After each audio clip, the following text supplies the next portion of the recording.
FitLabPGH outside in the middle of summer. It's a cooler day, but it's still quite humid. And we're with our fat bikes. For our video podcast today, our topic is fat bikes. They're not for winter only. So you may have seen fat bikes out west. You may have seen somebody around Pittsburgh riding it in the snow. Maybe on some of the trails you've seen them, but they're not all that common. And we're here to talk a little bit about why you might want to consider a fat bike if you want to add a bike to your quiver, or you're looking for a bike that maybe allows you to do a little bit more than riding on the roads or riding on the rails to trails. First thing to remember when riding a bike anywhere is make sure the bikes are allowed. We're not going to tell you where we are. There's an orange blaze here, so maybe some of you can guess, but this is a trail that is allowed for bikes, although in places it's really rocky, really rooted, kind of washed out. So it'd be very difficult on a mountain bike, impossible on a gravel bike. But a disadvantage you're going to have with fat bikes are threefold. First of all, they weigh a lot. This is about 27.5 pounds. It's got some trick parts on it. This one over here has no trick parts. It's about 33 pounds.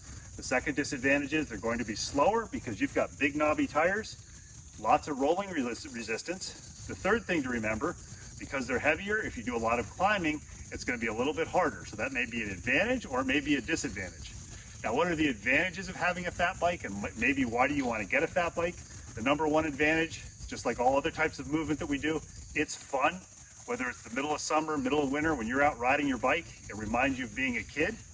These are like bulldozers where you can literally go anywhere. If you have a log this big around, you can ride over it on the fat bike, which, unless you're really good technically, which I'm not, I'm a neophyte, I can't do that on a regular mountain bike.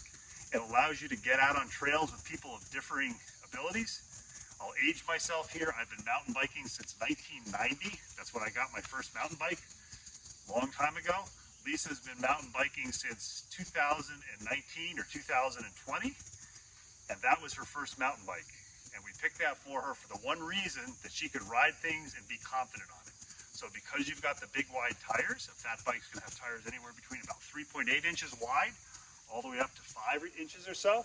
You've got a lot of flotation, you've got a lot of cushioning, you've got a lot of shock absorption, and you've got a lot of traction. You can actually air these things down. If you've ever gone to the beach and ridden a Jeep and you've aired the tires down the beach, you can do that with these on mud and snow, and you can air them down to 2 or 3 PSI, or you can run them fairly hard if you're going to ride on harder surfaces.